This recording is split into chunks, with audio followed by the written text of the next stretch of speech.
Welcome. Today we have brought an old but interesting topic, Plato's allegory of the cave. Please pay attention to understand the concept better. Close your eyes for a moment and imagine this. You are sitting in a cave. It's not just any cave, it's a dark, cold place. The only thing you can see is a wall in front of you. You have been here your whole life. You are not alone. There are others beside you, also chained so that they can only look forward, just like you. You can't turn your head.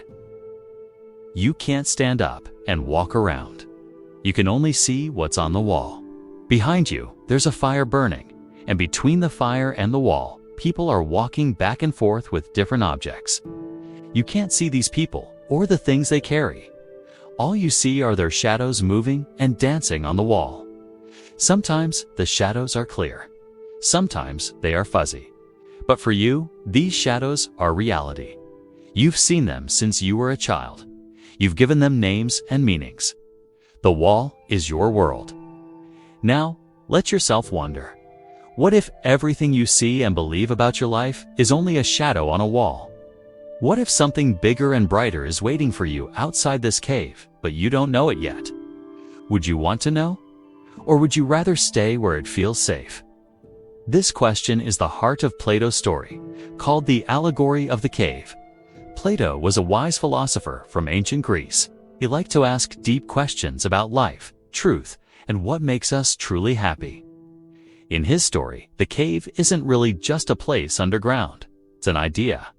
It's a way to think about our lives and how we sometimes believe things just because that's all we've ever known. Imagine someone telling you that the world is flat and everyone around you agrees. You never question it because that's what you see and what you hear. But is it true? Or is it a shadow on your wall? Let's come back to our cave. One day, someone unlocks your chains. For the first time ever, you are free. At first, you feel confused and scared. You stand up slowly. Your legs are shaky. You look around and you see the fire behind you. You see the people and the objects. You realize that the shadows you saw on the wall were just copies of real things. Your world starts to feel bigger and more complicated. It's not as simple as you thought. You take a step toward the mouth of the cave. Light pours in. It's so bright that you cover your eyes. But little by little, your eyes adjust. You start to see colors, shapes, trees, the sky, birds flying, and people laughing in the sunshine. You feel warmth on your skin that you never knew existed. For the first time, you understand what was missing in the cave. You realize that the shadows were just tiny pieces of a huge, beautiful world. Now, let's pause and imagine how this feels. It's exciting.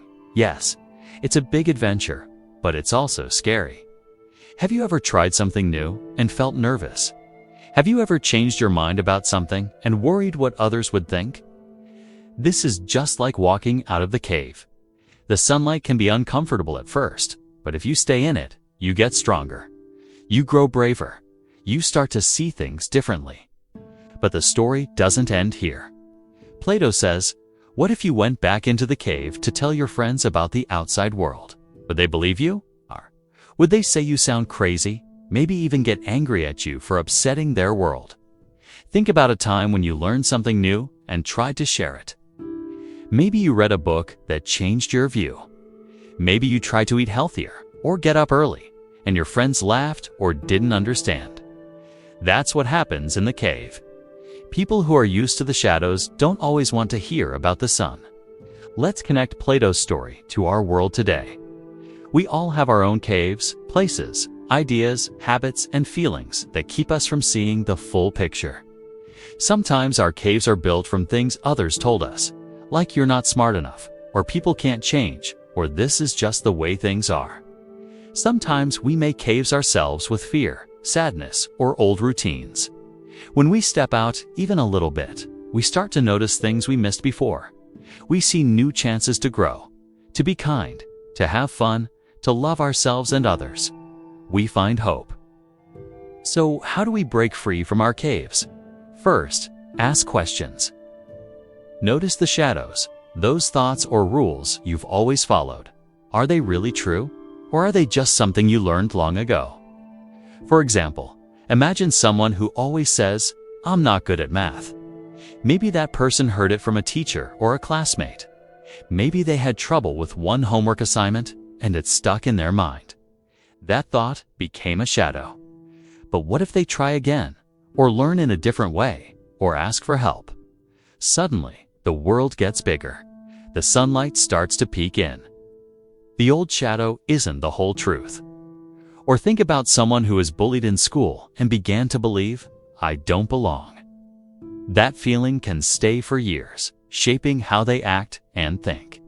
But if that person discovers kindness from friends, learns confidence, or gets a chance to help others, the cave can open up.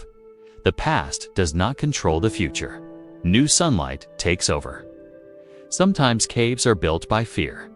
Fear of failing, fear of being rejected, fear of making mistakes. Those are powerful shadows. But every brave step we take, trying out for a team, speaking up in class, telling someone how we feel, moves us toward the sunlight. Even if we trip or fall, the world outside is full of second chances. Let's talk about real stories.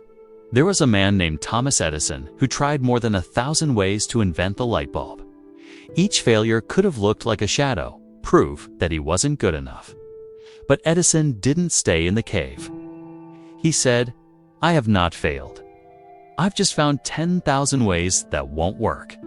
He chose sunlight over shadows. Or think of Helen Keller. She was deaf and blind, trapped in a cave of darkness and silence. But with the help of her teacher, Anne Sullivan, she learned to read, speak, and share her ideas with the world. She said, "Keep your face to the sun, and you will never see the shadows." You may have your own cave. Maybe it's a feeling of, "I can't do this." Maybe it's waiting to find a true friend. Maybe it's hoping for a dream, but being scared to try. But remember, walking into the sunlight isn't easy for anyone. It takes courage. It takes patience. It's okay to take small steps. Each step matters. Life outside the cave is not perfect. Sometimes days are cloudy. Sometimes fear tries to pull us back into the shadows. Even Plato knew that nobody stays in the sunlight forever. But the message is clear. We grow each time we look for a bit more brightness, each time we decide not to settle for shadows. What helps us on our journey? Talking to others who have stepped outside their own caves, listening to new ideas, reading stories, trying new hobbies, smiling at a stranger, forgiving someone, being curious about how things work. All these things are little rays of sunlight. Each time you reach for them, the world opens up. Let's add in some motivating thoughts. Plato said, "The beginning is the most important part of the work." If you start now, ask one question, take one chance, you're already doing something wonderful. Or listen to Martin Luther King Jr. Faith is taking the first step even when you don't see the whole staircase. You don't have to know everything before you begin. You just need to start. People may doubt you. They may cling to old shadows, telling you it's safer in the cave. But you can be the one who inspires others. By living with hope, by sharing kindness, by showing what's possible, you invite others to step into the light with you. Remember, every person you admire, artists, teachers, scientists, athletes, had caves to escape. By daring to be different, they found something beautiful. Let's make this practical. Tomorrow morning, think of one shadow, a thought or habit that you'd like to change. Maybe it's, "I'll never finish this project," or "I'm always so tired," or "People don't notice me." Ask yourself, is this really true? What would happen if you tried something new? Could you talk to someone about it? Set a small goal, break it into easier steps. Each time you challenge a shadow, you open a little window. The cave gets brighter. Imagine sharing your journey with others. When you learn something, show it. When you make a mistake, laugh and learn. When you help someone else out of their cave, you make 2 lives better. There's a quote from author J.K. Rowling. "Rock bottom became the solid foundation on which I rebuilt my life." Even hard times, even walls and chains, can be starting points for something amazing. So, as you finish this story, I invite you to look for sunlight. In your friendships, your work, your dreams. Ask questions. Try new things.